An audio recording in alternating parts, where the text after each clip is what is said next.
কাজে করি।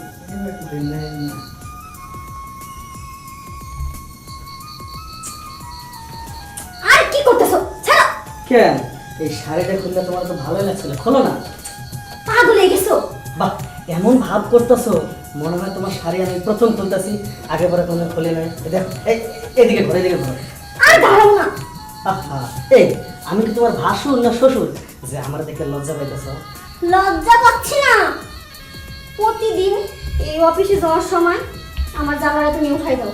নিবাইতে একদিনও পারো না। খামাখা কিসের দিকে জামাটা উঠাও কত? আরে কত ওই যে ভিডিও দেখছিলাম, মেয়েগুলোর স্বামী যখন বিদেশে থাকে জ্বালা কমানো কি করে, বেগুন শশা এইসব তো তুমি চাইলে ব্যবহার করতে পারো। তুই কি মরছস নাকি? আরে হয়েছে, মজা করছি। আর কি বলে শোনো, আমি যাচ্ছি, আমার সময় কম। তুমি তোমার যে ওষুধটা মনে করে কিন্তু খেয়ে নিও, ঠিক আছে? দেখো, তুমি নাইট ডিউটি করো, সারা রাত ভরে নাইটে থাকো, দিনে আইসে খালি ঘুমাও আর ঘুমাও। আমার একটু সময় দিতে পারো না? দেখো, তুমি খুব ভালো করে জানো যে তোমার স্বামী নাইট ডিউটি করে, আর 12 ঘন্টা ডিউটি করার পরে কারো কি দিনে ঘুম ছাড়া ওটা চাইবো? ওইটা তো চাইবো না, বুঝলাম। তাহলে আমার লাগে এসে তোমার এরকম করার কোনো দরকার আছে? খামাখা জ্বালা বাড়ালে। হ্যাঁ, এখন যে আমার ডিউটিতে না আজে বাজে পেছাল করতেছে, আমার মুডটা নষ্ট করে। তুমি মাথা লাগে লিখে কিচ্ছু করার মুরত নাই, খালি এসে আমার জ্বালাটা বাড়ানোর মুরত আছে। রাত্রি কাপড়টা নষ্ট করে দিতে হয়। দিনের বেলায় শুয়ে থাকি, রাত্রে আমি ডিউটি। আরে দোস্ত, তুই ঘুরে আইতেছিস কেন? ঘুরে আসতেছি না, অফিসে কারেন্ট নাই। কেন শোনস নাই? মাইকিং করছে, আজকের থেকে আরো 2 দিন লাগে কারেন্ট থাকবো না। হ্যাঁ, হুম, ও তাই তো কইতাছি, বসে আমার 7 বার ফোন দিছে, আমি কইতেই পারিনি। দোস্ত, তুই তো আমার যে খবর শোনালি রে, আমার কাছে তো মনে হচ্ছে আজকে চাঁদের রাত। চান্দের রাত। দোস্ত, এই খবর উপলক্ষে তোর আমি মনে কর জব্বারের দোকানে 3টে চা খাওয়াবো। কারণ কি লেগে জানোস, বউটা আছে না, বউটার সময় দিতেই পারি না। আজকে যাইয়ে এই রাত বউরে এমন সময় দেবো, ওই বাসর রাতের কথা মনে করে দেবো। তো থাক, আমি যাই গে। যা, সারা নাইট ডিউটি করি, একটা বউ নাই যে অভাবটা বুঝতে পারতেছি না। আর যে কত সুন্দর কপাল নিয়ে ডিউটি করে আজকে ছুটি পাইছে, বউটারে কত সুন্দর আদর করছি। যাই তো দেখি, তোর বাড়ির পিছনেই যাই।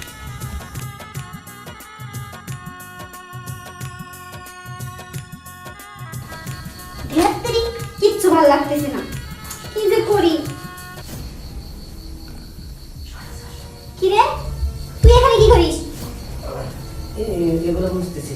এখানে আয়। আরে এখানে বয়, এখানে বয়। না রাত্রি বয় এখানে। কথা বলি, কথা বুঝে না। কল কি রে, তুই অনেক দাঁড়ায় দাঁড়ায় এনে চুলকাতেছিস, এনে চুলকার ব্যাপারটা কি?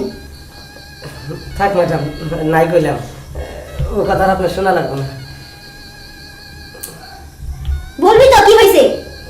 ম্যাডাম সাহেব অফিসে যাওয়ার সময় যে কথাগুলো বললো না, আমি সব শুনে ফেলাইছি। আপনার কেমন কেমন লাগে তাও শুনছি। দেখেন ম্যাডাম, সাহেব তো নাইট করতে গেল অফিসে, আর আমি ডে নাইট দুটোই আপনার বাসায় করি। দেখ, তুই যখন সব শুনে ফেলেছস, তাহলে তো আর কিছু করার নাই। একটা কথা বল, শুনবি? শুন কাশিম, তুই যখন সব শুনে ফেলছিস, তাহলে তোর কাছে আর লুকাই থেকে লাভ নাই। তুই তো জানিস তোর সাহেব নাইট ডিউটি করে, আমার একটু সময় দেয় না। দেখ, আমার এই যৌবন জ্বালা আমি আর সহ্য করতে পারতেছি না। তুই আয় না, আমার যৌবন জ্বালাটা মিটাই দে। আয় না কাশিম, এমন করতেছিস কি লিগে? ম্যাডাম এটা আপনি কি করতেছেন? দেখ ম্যাডাম, কিসের ম্যাডাম? কোনো ম্যাডাম নাই, তুই শুধু এখন আমার। আয়। সাহেব জানলে পারে আমার পেটে লাত্তি দিয়ে বাইরে দিব। আর তো সাহেব দেখার নাই, তো সাহেব তো অফিসে গেছে। দেখ, আমার কি তার কিচ্ছু ভালো লাগতেছে না, তুই এমন করিস না আমার সাথে। আয়। না ম্যাডাম, এই কথা কখনো কখন থাকে না, একদিন ফাঁস হইবই। সেটা আমি বুঝে নিব, কিন্তু তুই এখন আমার যৌবন জ্বালা মিটিয়ে দে। আয় আয় কাশিম, আর দেরি করিস না, আয়।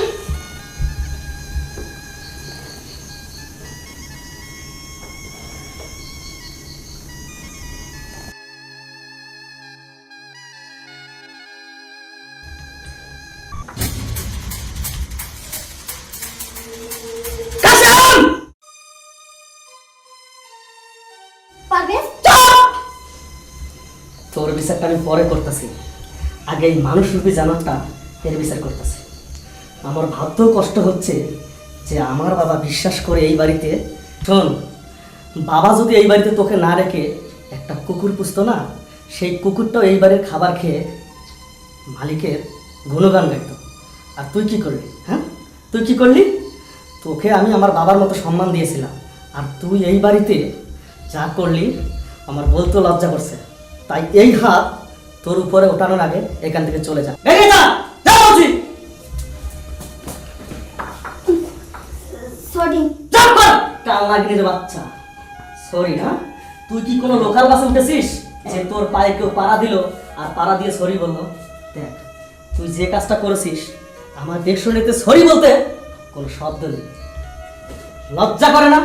এই আমি দিনের পর দিন যে নাইট ডিউটি করতেছি কার জন্য? হ্যাঁ, কার জন্য এত এত টাকা কামাচ্ছি? লজ্জা? লজ্জা তো তোমার উচিত। তুমি আমায় একটু সময় দাও না। লজ্জা না? আমার লজ্জা হবে। শোন, একটা পুরুষ মানুষ তার শখের নারীকে ঘরে রেখে কেন বাইরে দিনের পর দিন পরিশ্রম করে জানিস? শুধু টাকা কামাই করে এত এত। কার জন্য? তোদের মতো নারীদের জন্য। তোরা যারা ভালো খাবার খেতে পারিস, দামি দামি পোশাক পরতে পারিস, রাস্তাঘাটে যেন সবাইকে বলতে পারিস আমার স্বামী এত তো ইনকাম করে। তোরা যখন স্বামীর বাড়ি যাস না, তখন প্রত্যেকটা ঘরের লোক তোকে জিজ্ঞেস করে তোর স্বামী তোকে কি দিয়েছে, তোর স্বামী এটা দিয়েছে ওটা দিয়েছে। আর যদি দিতে না পারে না, তখন অনেক খুদ ধরে।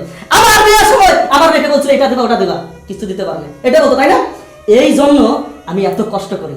আমি মানছি যে আমি তোকে সময় কম দেই, তার মানে এই নয় যে সময় কম দেওয়ার কারণে একটা কাজের লোকের সাথে তুই এই ধরনের কষ্টি নষ্টি করবি। তুমি আমাকে মাফ করে দাও। আমি আর কখনো এইসব করব না। মাপ মাপ মাপ কাকে করা যায় জানিস? যে ভুল করে। তুই তো কোনো ভুলেই করিসনি, তুই করেছিস অন্যায়, আর অন্যায়ের ক্ষমা আমার কাছে নেই। সুতরাং আমি তোকে ডিভোর্স দেবো। না না, তুমি আর কখনো এই ধরনের কথা বলো না। এক তালাক, দুই তালাক, তিন তালাক। আজকের ভিতরে তুই তো ডিভোর্স লেটার পেয়ে যাবি।